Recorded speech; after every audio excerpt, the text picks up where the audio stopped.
What's going on, guys? For people that clicked on this because you're curious about the electronic setup in this isn't going to make too much sense to you. For other longtime viewers of my channel, oh, it's starting to snow again. It's gotten cold outside in the land of Windows XP, so now I'm back to playing with my toy cars again, so it's nice and warm inside. And we have this nice little course been working on in my basement. We're making more progress on trying to make it look prettier. You can tell where girlfriend did the painting down here, where it kind of looks like a nice mudslide. Then I did the painting there where it kind of looks horrible. But yeah, we've been working on this, and in the progress of that, I picked up this guy, which is an FMS Atlas 6x6, which comes with this nice little remote control here. And it's a little 6-wheel drive car. And if we plop it down next to the SC, there's the team associated SC28 and SCX24 buggy I have put together with rear steer, and then a deadbolt and a C10 for scale. That's kind of about the size of a SCX24 for reference, but 6-axle, so it's longer. And what I have going on with this, which if we we'll bring the car right over here, and we'll get the stock transmitter that comes with it, and you'll see if you've used one of these before, you might notice a slight difference here, which is that it's quieter and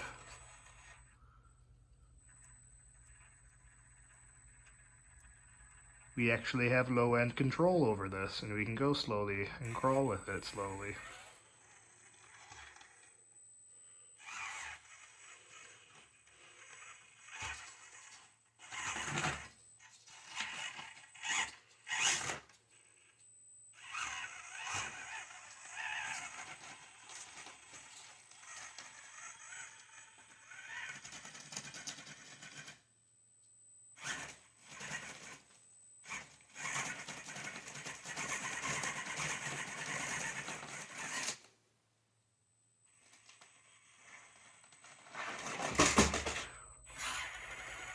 At least as slowly as my twitchy finger will let me, I should say.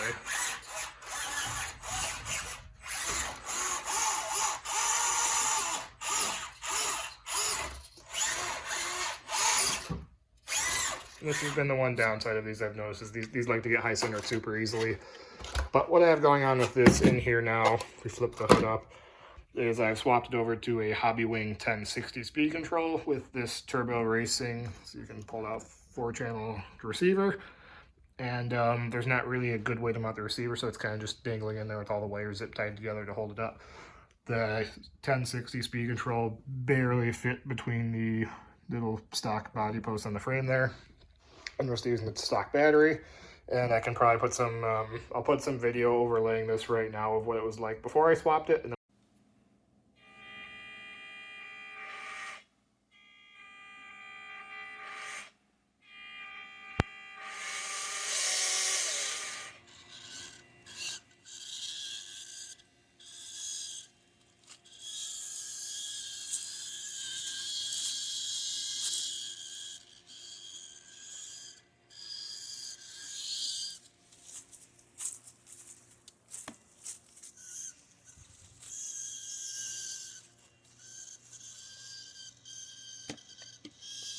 obviously just saw what it's like after, and it works much better now. The gauges of wires on this are very different though. If we take a look at the connections to black and red to yellow and blue over here, we'll see that there are very different gauges of wires being connected, since I was kind of skeptical about it.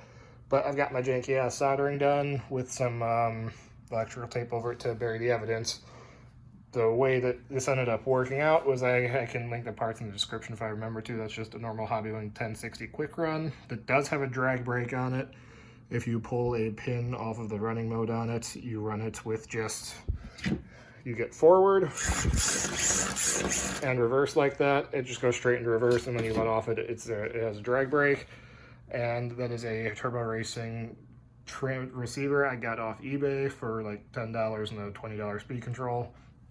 They both kind of fit in there, and that one you can still bind it to the stock remote, so we don't have to buy a new transmitter. And I kind of like this because these come with a nice carrying case I have on the table over there, and this transmitter breaks down into 2 pieces, so it's easy to travel with.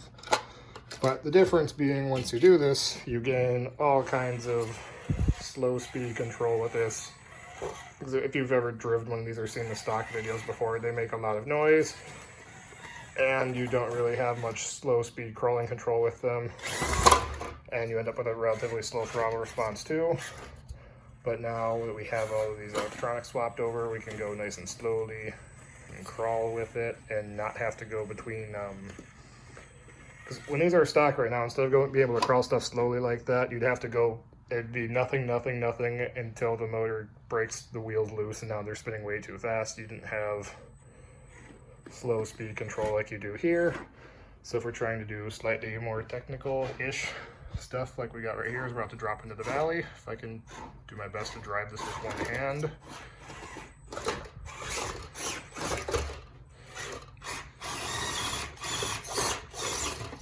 There we go. We can just power out because we have 6 drive axles to suck ourselves out of there. And now we can slowly make the turn around. The benefit of this is that you get the slow speed control, so you don't have to shoot yourself off the edge of this table when I'm trying to make a tight turn like this, for instance.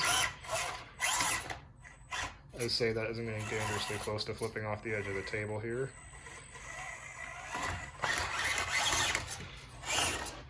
Okay, there we go.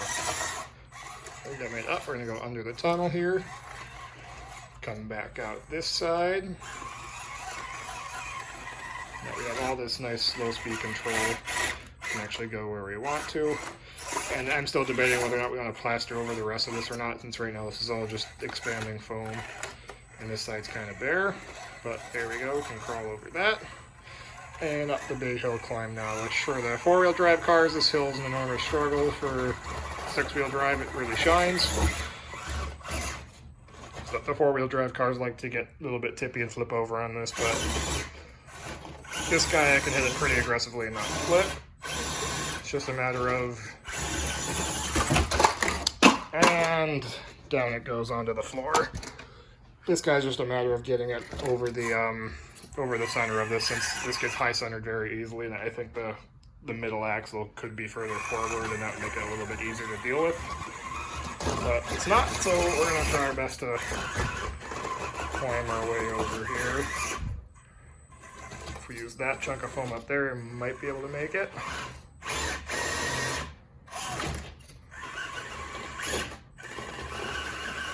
Trying my best to film while I drive.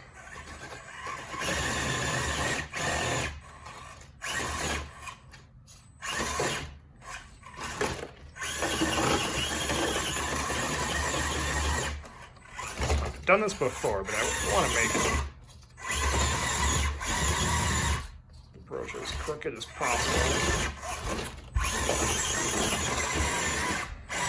We're getting stuck. Power through. Okay, we're not. We'll give up on that for now. We'll move over this way. But yeah, this is running on a Hobbywing 1060, and now, as you can hopefully see, it runs a lot quieter, and I have much more control over it now.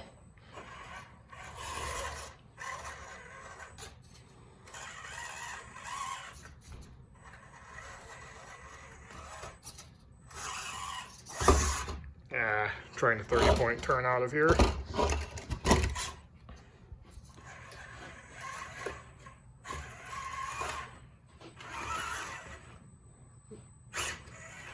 Difficult to drive one-handed, so I'm trying to pay attention to where the wheels are going in addition to where the camera's going.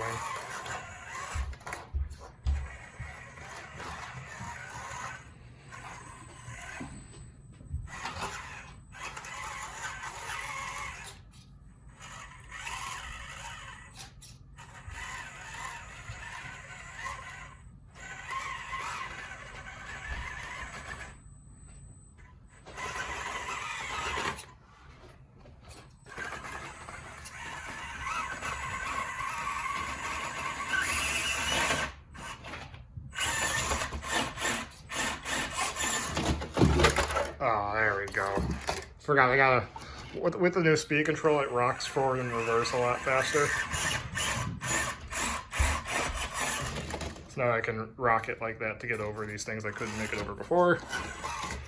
Try and straddle this hump in the center here with all of our axles.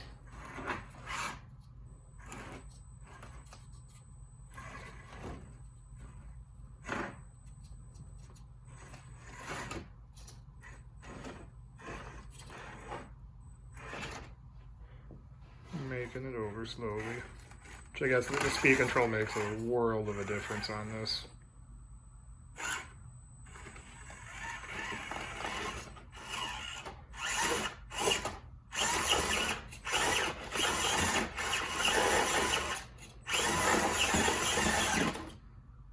Oh boy.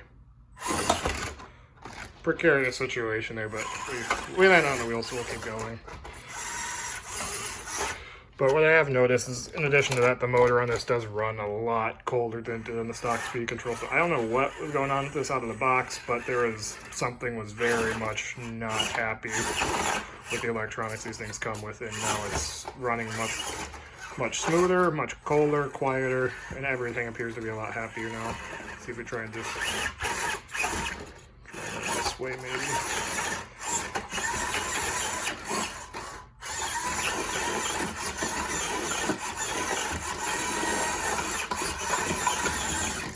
I tried.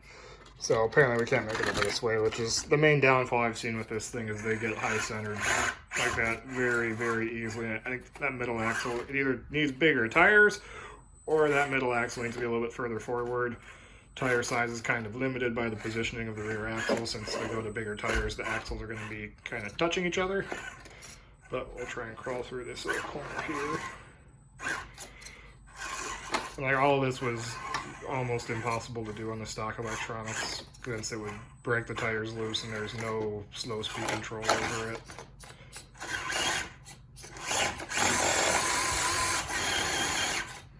Flip it back again. Need that rear axle to fall over.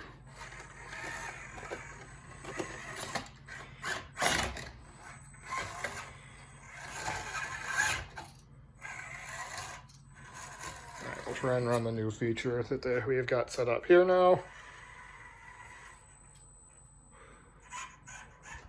Really get the benefit of the new speed control and all of the low speed crawling control we get out of this. Really running it at some steep angles here. This is where the 6x6 definitely works better than the 4-wheel drive versions, since we got all that extra traction. And up we go. Now I'll try and run over the arch this time.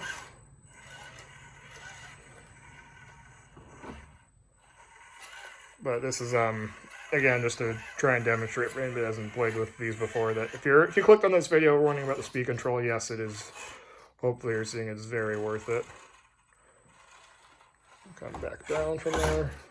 I think we're hung up on the front axle.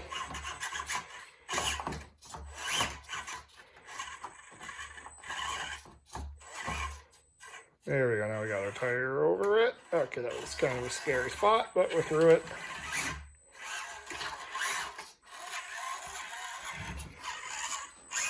And we're through now, and I'll do one more demonstration of the slow crawling ability.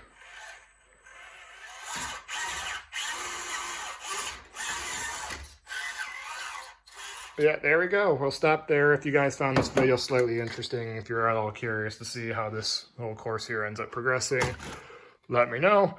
Until then, I don't know, we'll see you guys in another video. If anybody wants more specifics about this, I probably at some point flash some images up of how I have that all wired. If you've got questions, let me know in the comments. I can try to help, since I haven't seen too many videos explaining how these all end up being set up for this, and swapping all those electronics around was definitely a very new experience for me, but it dropped right in and I can still use the stock remote. So yeah, thanks for watching. If you found this interesting, let me know, and maybe we can make some other videos, since we have all of those toy cars over here, and this course is slowly evolving to get better over the nice cold winter out here. But thanks for watching. See you guys in the next one.